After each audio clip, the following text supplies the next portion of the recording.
अब हम good morning once again and we are now going to start a new kind of army. ठीक है, एक बार flashback में आप देख लेंगे। इससे पहले वाले टॉपिक में हमने क्या पढ़ा?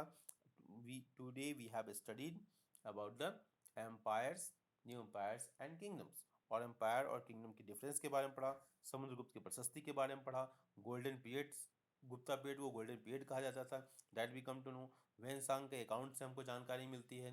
ठीक है, हमको प्रयाग प्रशस्ति के से बहुत सारी जानकारियाँ मिलती हैं।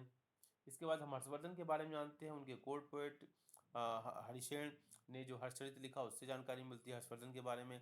फिर हम आते हैं दक्षिण भारत में, तो पल्लव और चालुक्याज ये उनके कंटेम्पररी थे हर्षवर्धन के। तो उनसे उनके जो कोर्ट पोएट थे रविकीर्ति हों और पुलकेशिन के जो कोर्ट पोएट थे उनके माध्यम से हमको जानकारी मिलती है इनके चालुक्यास और पल्लवास के रूल के बारे में। ठीक है, इसके बाद हमने पुलकेशिन द्वितीय और उनके एक्सपीडिशन के बारे में पढ़ा, और हम बात करने जा रहे हैं अब new kind of army. Like earlier rulers, some of these kings maintained a well organised army with elephants, chariots, cavalry, and foot soldiers. Besides, there were military leaders who provided the king with the troops whenever he needed them. They were not paid regular salaries. Instead, some of them received grants of land. उस ज़माने में ज़मीन ही दान में दी जाती थी लोगों को, और ज़मीन से ही लोग को जो कुछ भी फ़ायदा होता था ना, उस फ़ायदे को लोग यूज़ करते थे। तो सोल्जर्स को उस समय ज़मीन ही मिलती थी, रेगुलर सैलरी की का प्रोविजन नहीं था जैसे आज के समय में होता है। They were not paid regular salary. Instead, some of them received grants of land.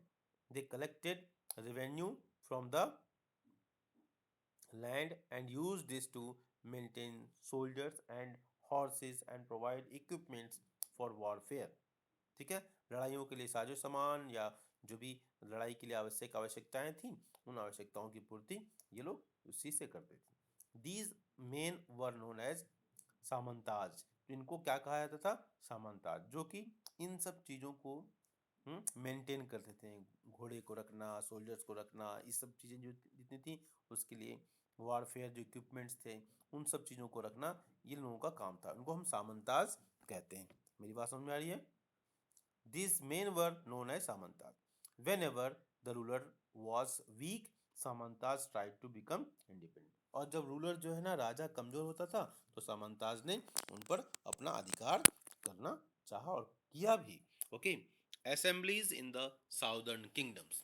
Okay, अब वहाँ पर असेंबलीज कैसे चलती थी, वहाँ पर की व्यवस्थाएं जो जो थी वो कैसे होती थी उसके बारे में हम पढ़ेंगे। The inscriptions of the Pallavas mentions a number of local assemblies.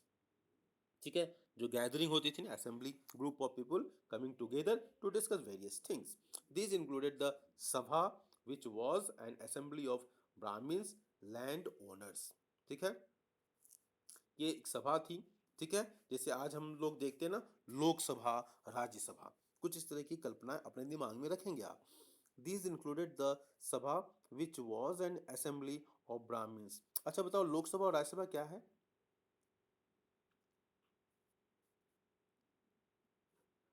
बोलिए भाई, लोकसभा और राज्यसभा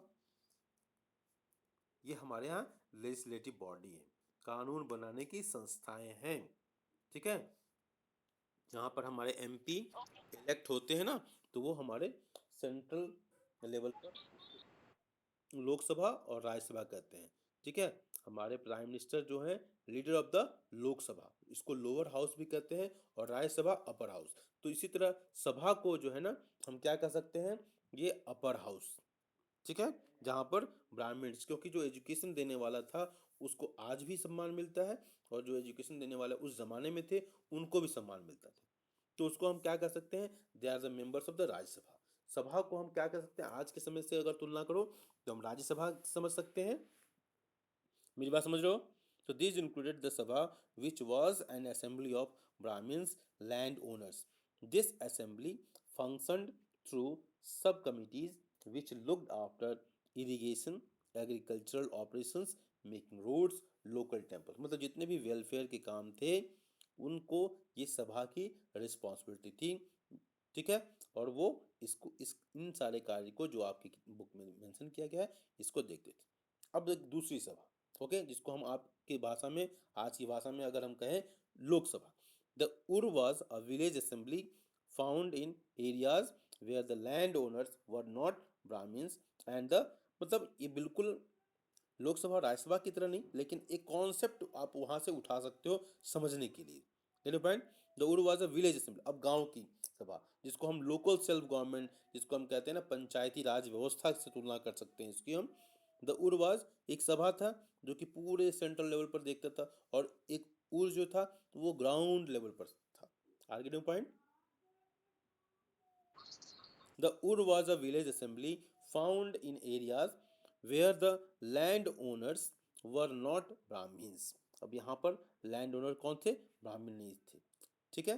तो सोसाइटी में एक अपर, थोड़ा सा देखो मिक्स होके ये चल रहा है, एक अपर जिसको हम राज्यसभा किससे हम तुलना कर रहे हैं, ठीक है, लोकसभा राज्यसभा इससे तुलना कर रहे हैं, ठीक है। और एक जो लोअर, मतलब हम गांव के लेवल पर देखें तो एक जो उसमें एक को ब्राह्मण्स को तो ऊपर स्थान दे दिया गया, जो समाज का जो अगुआ वर्ग था, जो समाज को दिशा दिखाने का काम करता था, है ना, लोगों को एजुकेशन देने का काम करता, जो स्वार्थी वर्ग नहीं था उस जमाने में। रिमाइंड, आज तो हर जगह स्वार्थ आ गया। The Ur was a village assembly found in areas where the land owners were not Brahmins and the Nagaram was an organisation of merchants, ठीक है।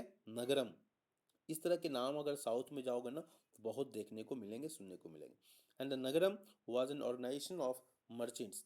It is likely that these assemblies were controlled by rich and powerful landowners and merchants.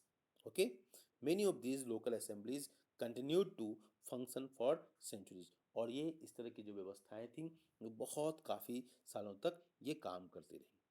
Now, okay,